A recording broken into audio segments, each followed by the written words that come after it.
On December 23, 1974, three girls went Christmas shopping in Fort Worth, Texas. By the end of the day, their car was still in the parking lot.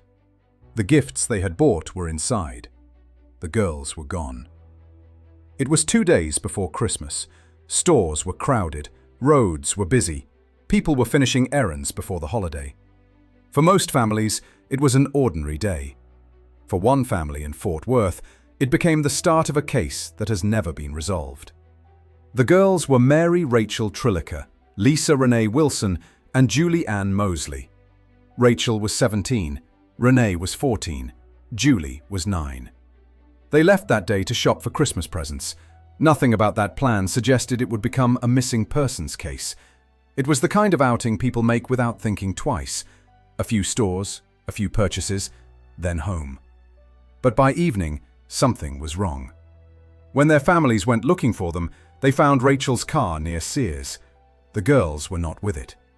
There was no confirmed final sighting, no established sequence of events, no clear point where investigators could say with confidence, this is where the day changed. Only the car, only the purchases, and the absence of the three girls who should have been there. That was the first mystery. But by the next day, there would be another. Before they became known publicly as the Fort Worth missing trio, they were simply Rachel, Renee, and Julie. Rachel was the oldest, 17 years old, married, still a student, old enough to drive, old enough that investigators could consider the possibility that she had left voluntarily. But this case was never only about Rachel. Renee was 14. According to family accounts, she expected to be back later that day for a Christmas party. That detail mattered. She was expected home. She had plans later. Her family had reason to believe the outing was temporary. Then there was Julie, 9 years old. She had joined the trip at the last minute because she did not want to stay home alone. Her mother agreed, with the understanding that she would be back that evening. That fact has remained central to the case ever since. Because any explanation has to account for all three girls, not just one of them. A 17-year-old, a 14-year-old, a 9-year-old. 3 different ages, 3 different lives. 3 different reasons their families expected them home. That is one reason the case has always resisted easy explanations. And once the shopping trip began, the timeline only became harder to explain. Because whatever happened next happened in public. The day began as an errand. Later case summaries say the girls first stopped at a surplus store to collect layaway items. After that, they went to Seminary South shopping center. That sequence matters because it places them inside a routine. They had places to go. They had a reason to be out. They were moving through a normal holiday schedule. And it was December 23rd. The shopping center would have been busy, parking lots full, store aisles crowded, families moving from one stop to the next. That setting matters too, because one of the hardest things to understand in this case is not only that the girls disappeared, it is where they disappeared. A public shopping center, in the middle of Christmas traffic, in a place that should have produced witnesses and memory. Some later accounts said the girls were seen at the mall. That at least suggests they arrived there and moved through the shopping center like other shoppers that day. At some point, though, that ordinary afternoon stopped being ordinary. As the day went on, concern began to build. Rennie had plans later. Julie was expected home. The families were waiting for a normal return. When that did not happen, the delay no longer felt routine. So they went looking. And the first hard evidence they found was waiting in the parking lot. But even that evidence did not explain where the girls had gone. Rachel's car was found in the Sears upper lot at Seminary South. The purchases were inside. That detail has remained central to the case for one reason. It shows that the shopping trip had progressed far enough for purchases to be placed in the vehicle before the disappearance was discovered. But after that point, the timeline becomes uncertain. There was no confirmed account explaining where the girls went next. The car remained in a public lot. The girls did not return to claim it. There was no clear sign of violence at the car, no immediate explanation waiting beside it, nothing that closed the gap between shopping and disappearance, only a vehicle left behind with purchases inside. The families waited there, hoping the explanation would still be ordinary. A delay, a misunderstanding, a reason they had not yet heard. But the girls did not come back, and the next development did not clarify the case. It made the case harder to explain. The next day, Tommy Trlica received a letter. It appeared to be from Rachel. The message was short.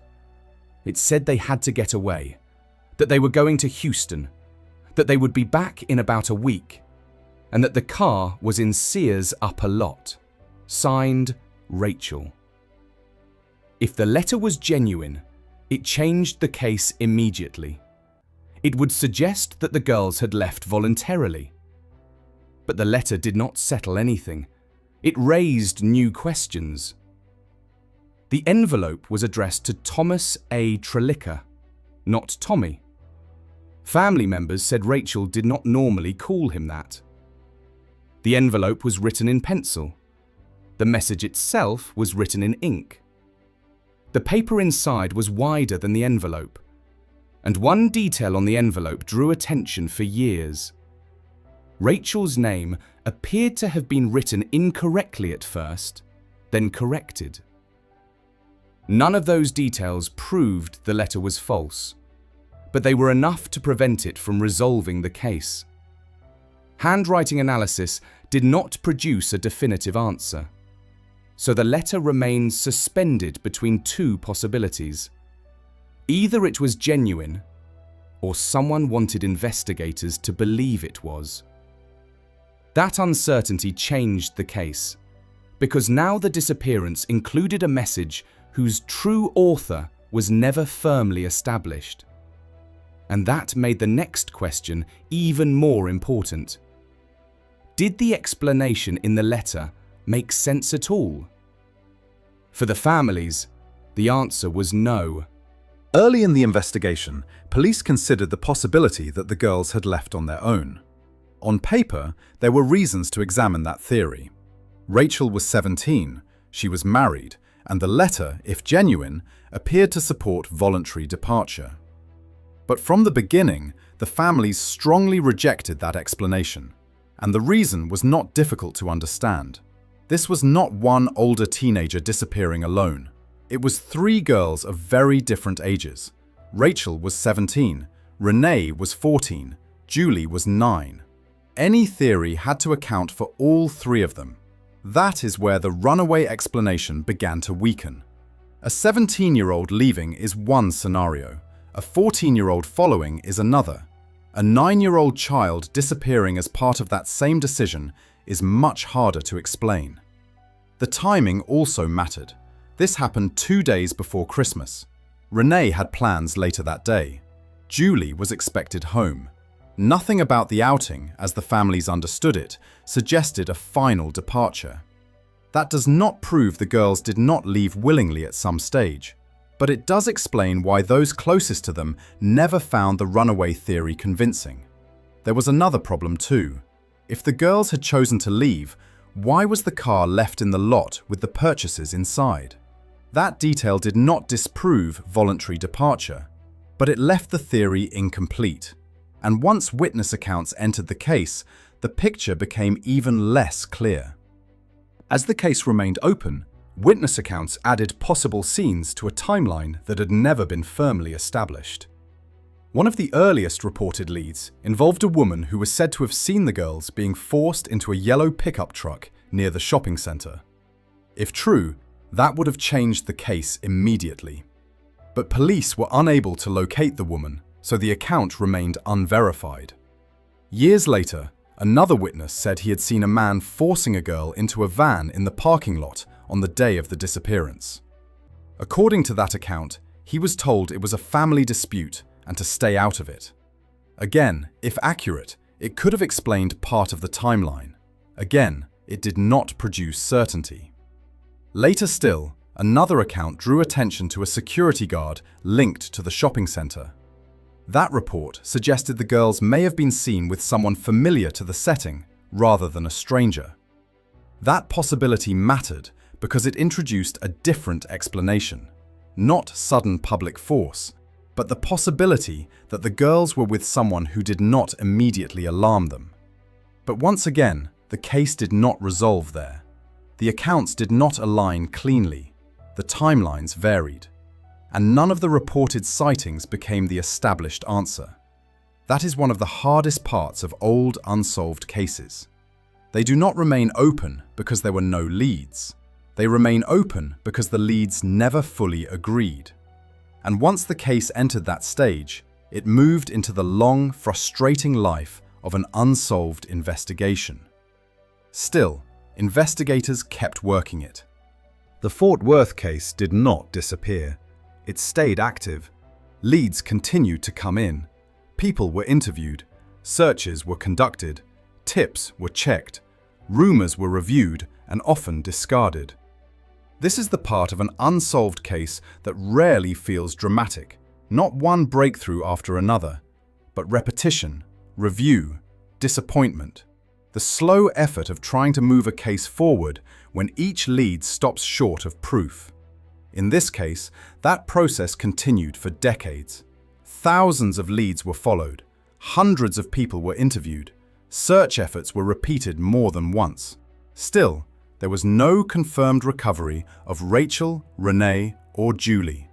No proven suspect was charged in connection with their disappearance. No single theory explained the case well enough to close it. Over time, investigators reportedly came to suspect that the girls may have left the mall with someone they knew or trusted. That possibility fits one important part of the case. 3 girls disappearing from a busy shopping center without a clearly established public struggle is easier to imagine if the person approaching them was not immediately alarming. But even that did not solve the central problem. Who was that person? And what happened after the girls left the parking lot area? Those questions survived every review of the case, and they still remain. Which is why the ending of this case is really a list of unanswered questions. After all these years, the case still turns on the same unresolved points. Why was the car left behind? What exactly does the presence of the purchases inside it tell us? And what does it not tell us?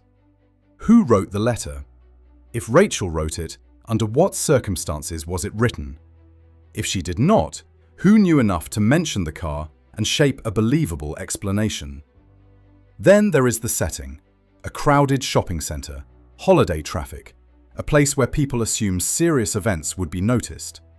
And yet what remains are not clear observations, only partial accounts, conflicting reports, possibilities that never became proof.